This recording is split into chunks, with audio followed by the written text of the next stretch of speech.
A verdade sobre Jorge Jesus vir para o Brasil. Descobriram o X9 que entrega as escalações antes do jogo. Saudações rubro-negra para a maior e melhor torcida do mundo, a torcida do Mengão. Eu sou a Maurício Ebon, do canal Paraquedista Rubro-Negro, e venho chegando nesse final de tarde de segunda-feira, recheado de informações. Lembrando que hoje tem jogo do Flamengo. É o jogo da virada de chave.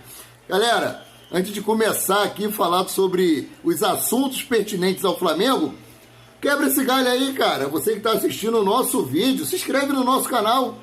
Começou a assistir? Já dá o like, senão você esquece. Acione o sino da notificação para receber todos os nossos novos vídeos e compartilhe os nossos conteúdos. Naquele esqueminha que eu vou falar no pezinho do seu ouvido. Gostou? Compartilhe com os familiares e amigos. Não gostou? Compartilhe com os inimigos. Mas não deixe de compartilhar, né? Seguindo aqui com as matérias, começar aqui falando sobre Jorge Jesus. O que há de concreto na vinda de Jorge Jesus para o Flamengo? Nada. Nada vezes nada. A diretoria do Flamengo ainda está ressentida com Jorge Jesus. Apesar de ser um clamor de toda a torcida rubro-negra à volta do Mister, como ele é carinhosamente chamado pela nação rubro-negra, a diretoria do Flamengo, após a saída dele, depois de ter renovado o contrato com o Flamengo, na época da pandemia, ele alegou problema de família, isolamento, e não sabia quanto tempo aquele ia durar e tal. Até entendo o ponto de vista dele. Mas a diretoria do Flamengo ainda está ressentida. Marcos Braz, Bruno Spindel, toda aquela cúpula, alta cúpula do Flamengo ainda está ressentida com com Jorge Jesus. O que há de concreto é que ele não vai renovar com o Fenerbahçe. Ele trouxe numa notícia aí no canal do Paparazzo Rubro-Negro de que ele não tinha conseguido se adaptar ao frio, correto? E aí o Paparazzo divulgou essa informação e aquela coisa do telefone sem fio. Como a torcida turca é uma torcida tão apaixonada por futebol quanto nós brasileiros, a torcida veio à loucura. E começou a cobrança e os jornais turcos começaram a divulgar a matéria de que Jorge Jesus estaria já com acordo fechado com o Flamengo para assumir o clube rubro-negro após a saída de Vitor Pereira. A única coisa que, aí, mediante tudo isso, Jorge Jesus veio a público e falou o seguinte: todo mundo sabe que o meu contrato se encerra em maio. Nada mais, nada menos que isso. Então, galera, eu trouxe a matéria mais cedo, que é do jornal turco, o Fanáticos postou essa notícia, eu trouxe para vocês. Só que durante o dia eu comecei a fazer uma peneira. Eu comecei a verificar para saber se era verídico ou não. Assim como eu não quero ser enganado, eu não quero enganar vocês que me assistem, a vocês que me dão credibilidade. Principalmente por eu estar começando agora. Eu trago a matéria. Só que dessa vez eu fui filtrá-la para trazer para vocês.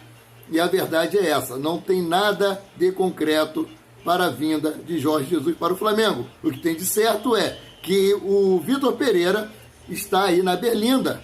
Ele está sofrendo muita pressão interna e externa. E como já foi dito em outras matérias, ele perdeu força diante da diretoria do Flamengo, que o apoiavam plenamente.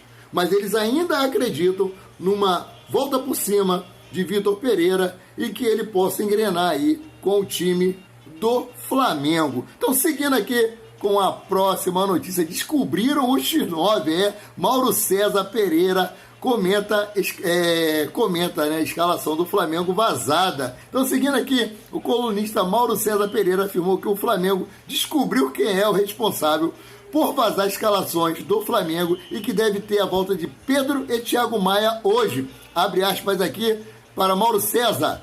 Eu ontem soube que o X9 já é conhecido. Não vou, evidentemente, citar o nome porque não posso provar.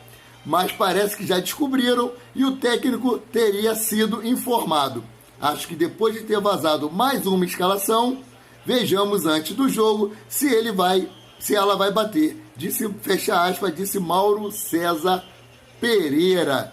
Então vamos ver se realmente a escalação do Flamengo que vier a campo bater com o que foi trazido aí por Vene Casagrande, que eu não culpo, mais uma vez eu não culpo o Vene Casagrande, ele não é responsável por vazar informação nenhuma, ele recebe e ele como jornalista tem a obrigação de passar essa informação, né? Então seguindo aqui, né, o Mauro César falou, ele vai mudar o time, acho que tem que mudar. É diferente a maneira de enfrentar o Fluminense. Agora o jogo é contra o Vasco, que deve jogar marcando lá atrás, avaliou o colunista. Então vou trazer aqui mais uma quentinha. Vene Casagrande traz atualização quentinha sobre Uribe no Flamengo e o assunto chega a nós. É isso aí. Um dos alvos do rubro-negro carioca nas transferências é o volante colombiano Matheus Uribe, que está no Porto. Agora o jornalista Vene Casagrande trouxe uma atualização sobre o assunto. De acordo com o setorista do Mengão, a diretoria flamenguista entende que a negociação pode ser difícil pelo fato de que os portugueses não estariam dispostos a facilitar o negócio. Segundo informações também que eu soube aqui, mais um factoide, que não tem nada acertado aí entre Flamengo e Porto para trazer Matheus Uribe, que é mais uma vez o time do Flamengo aí monitorando, paquerando e vendo o que vai fazer no mercado de transferência. E eu vou trazer uma notícia aqui também referente a Ângelo, que me deixou assim estapafúrdio, porque é uma falta de profissionalismo muito grande, é um amadorismo imenso dessa diretoria do Flamengo que eu não consigo entender. Você pode questionar, mas essa diretoria é diretoria campeã, multicampeã e o cacete a quatro. É a mesma coisa de chegar que o político construiu uma escola, o político fez ali o saneamento básico, mas ele, na licitação ali, ele meteu a mão. Não estou dizendo que o Flamengo está acontecendo isso. Eu estou dando um exemplo. Aí você chega para mim e fala, mas ele roubou, mas fez. É a mesma coisa do que está acontecendo com essa diretoria. Ela está perdendo espaço, ela está ficando obsoleta, ela não está acompanhando a grandeza do Flamengo, ela não está acompanhando o patamar que o Flamengo alcançou. O Flamengo não depende de SAF para poder ser o Flamengo, para poder ser grandioso, para poder faturar 1 bilhão por mês. Não precisa de SAF para isso. Então, a diretoria do Flamengo, ela tem que se atualizar e se profissionalizar. Seguindo aqui com a matéria. Seguindo aqui, né, os portugueses não estariam dispostos a facilitar o negócio. Com isso, outras opções estariam sendo monitoradas. Um dos problemas do negócio com o Uribe é que o Fla teria de esperar até o meio do ano, quando o contrato do atleta acaba. Flamengo, agora aqui eu vou falar sobre a falta de o amadorismo, a falta de profissionalismo da diretoria do Flamengo. O Flamengo vem tentando contratar Ângelo há 3 meses. 3 meses.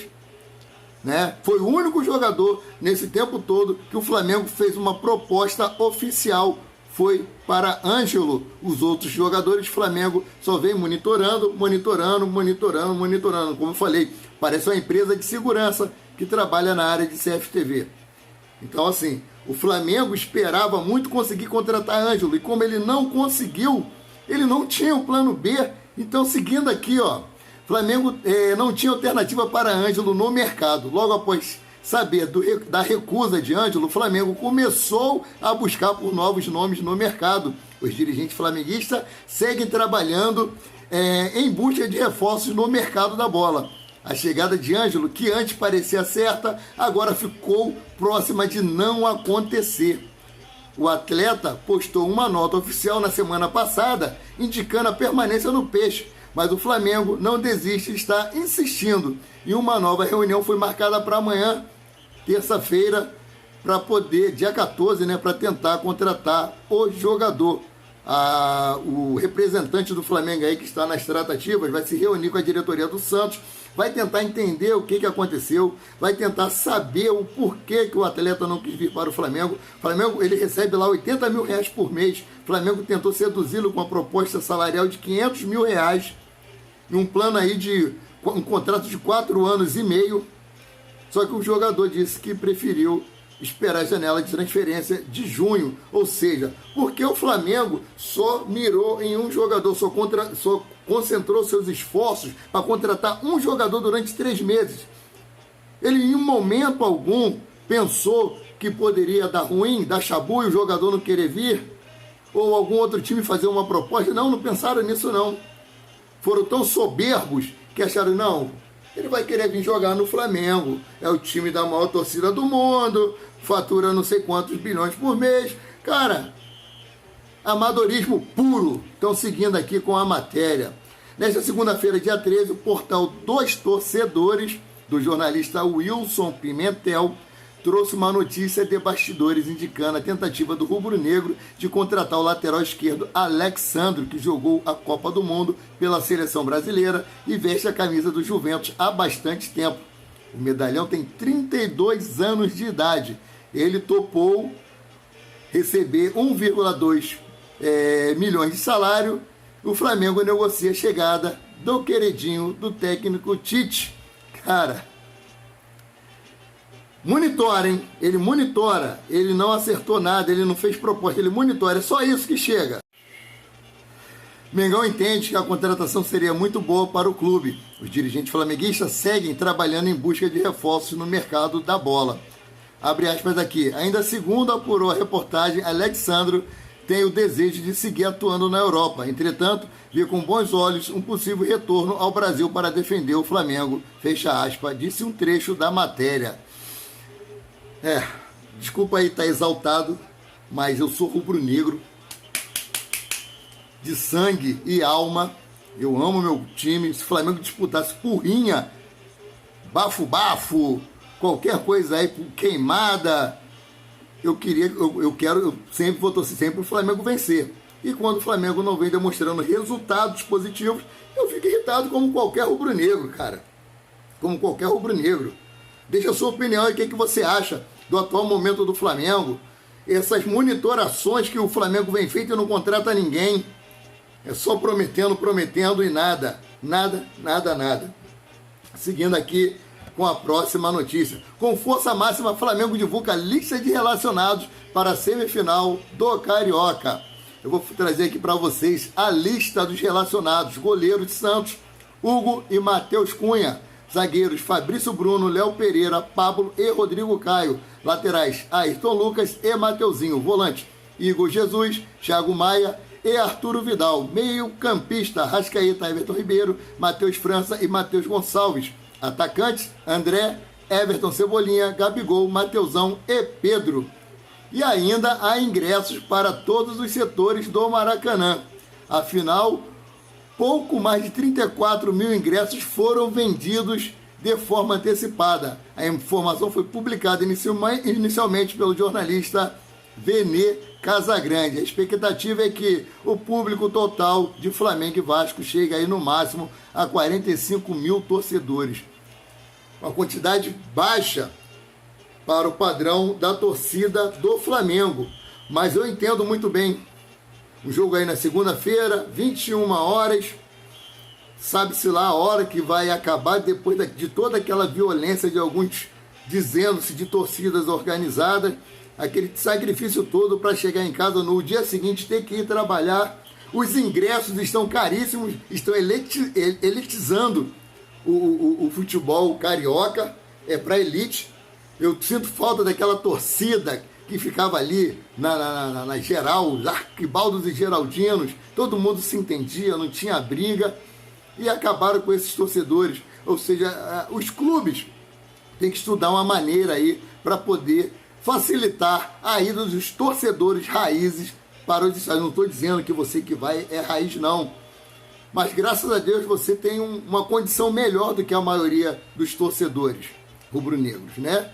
O Flamengo é um time de massa, sua torcida, a maior torcida do Brasil e do mundo, é uma torcida de massa. Então, nem todos têm o mesmo poder aquisitivo. Parabéns para você que tem, mas eu acho que deveria ser estudado uma maneira dos torcedores, todos os torcedores de todos os níveis sociais, poderem ir ao estádio. Seguindo aqui então com a matéria. É isso aí, nação. Após o amargo terceiro lugar na Taça Guanabara, o Flamengo inicia o mata-mata do Campeonato Carioca em uma nova tentativa de afastar uma fase Mas o adversário da ida das semifinais será o Vasco da Gama, que chega em melhor momento. Infelizmente, é a realidade, né? Maurício Barbieri chegou aí no Vasco praticamente no mesmo período que o Vitor Pereira chegou no Flamengo. O Vasco teve 12 contratações e já conseguiu ajustar o time aí. Então, o Flamengo foi derrotado pelo Vasco por 1-0 na penúltima rodada da Taça Guanabara, com um golaço de Pumita Rodrigues. Depois ainda perdeu por 2-1 de virada para o Fluminense, o que deixou em terceiro lugar com 23 pontos. Mesma pontuação do time vascaíno, que terminou em segundo por ter melhor saldo de gols. 14 gols o Vasco, 13 o Flamengo. Como ficou à frente na tabela, o Vasco, além de realizar a segunda partida como mandante, também tem a vantagem de empatar no placar agregado. O jogo de volta será realizado no próximo domingo, dia 19, às 16 horas, novamente no Maracanã. Após as derrotas nos clássicos, o Flamengo chega muito pressionado. A derrota para o Fluminense por 2-1 de virada na decisão da Taça Guanabara parece ter sido a gota d'água. A torcida vem fazendo protestos nos últimos dias contra os jogadores, diretoria e o técnico Vitor Pereira. Xingamentos, faixas e até pipocas foram levadas nas manifestações, chamando aí o técnico de pipoqueiro, os jogadores de pipoqueiro, todo mundo pipocando e a torcida se ferrando. E para fechar a matéria, vamos lá. Flamengo e Vasco terá transmissão na Bandeirantes e na Band Esporte. Data dia 13/3, mais conhecido como hoje, segunda-feira. Local, estádio Jornalista Mário Filho, mais conhecido como Maracanã. O jogo será às 21h10. Prováveis escalações: Flamengo, Matheus Cunha, Pablo, Rodrigo Caio, Fabrício Bruno, Mateuzinho, Vidal, Thiago Maia e Ayrton Lucas. Rascaeta, Gabigol e Pedro. Técnico Vitor Pereira. Vasco da Gama, Léo Jardim, Puma Rodrigues, Capasso, Léo e Lucas Piton. Rodrigo, Andrei Santos e Jair. Gabriel Peck, Alex Teixeira e Pedro Raul. Técnico Maurício Barbieri. Campeonato Carioca, semifinal de ida. Agora eu vou passar para vocês aqui a arbitragem. O árbitro número 1, Wagner do Nascimento Magalhães. Assistente número 1, Rodrigo Figueiredo Henrique Correia. E assistente número 2, Thaís Marques Fonseca. E o VAR fica por conta de Rodrigo Nunes de Sá. Então, galera, vamos torcer muito para que o Flamengo tenha realmente aí a tal esperada virada de chave que nós, torcedores flamenguistas, tanto queremos e precisamos.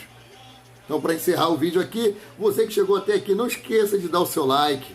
A gente faz um trabalho com todo carinho, a gente pesquisa, a gente fuça, a gente filtra para trazer para vocês aqui. E merecemos pelo menos um likezinho, né? E você que gostou, se inscreve aí no nosso canal, acione o sino da notificação para receber todos os nossos novos vídeos e compartilhe os nossos conteúdos, como eu falei lá no início. Gostou? Compartilhe com familiares e amigos. Não gostou? Compartilhe com os inimigos. Não tem problema não, faz aquela pessoa passar raiva igual você passou chegando até aqui. E para você ganhar uma camisa do Flamengo oficial temporada 2023, basta se inscrever no nosso canal Paraquedista Rubro-Negro. Se inscreva no nosso canal, faça um comentário com o seu nome e o bairro onde você reside, estará concorrendo ao lindo manto sagrado. E você vai poder escolher o manto 1 ou o manto 2, que estará nas lojas em abril. Fico por aqui, voltando a qualquer momento. Qualquer momento, com mais notícias sobre o rubro-negro, mais querido e mais amado do Brasil e do mundo, o Clube de Regatas do Flamengo. Nosso grande amor. Um abraço, galera.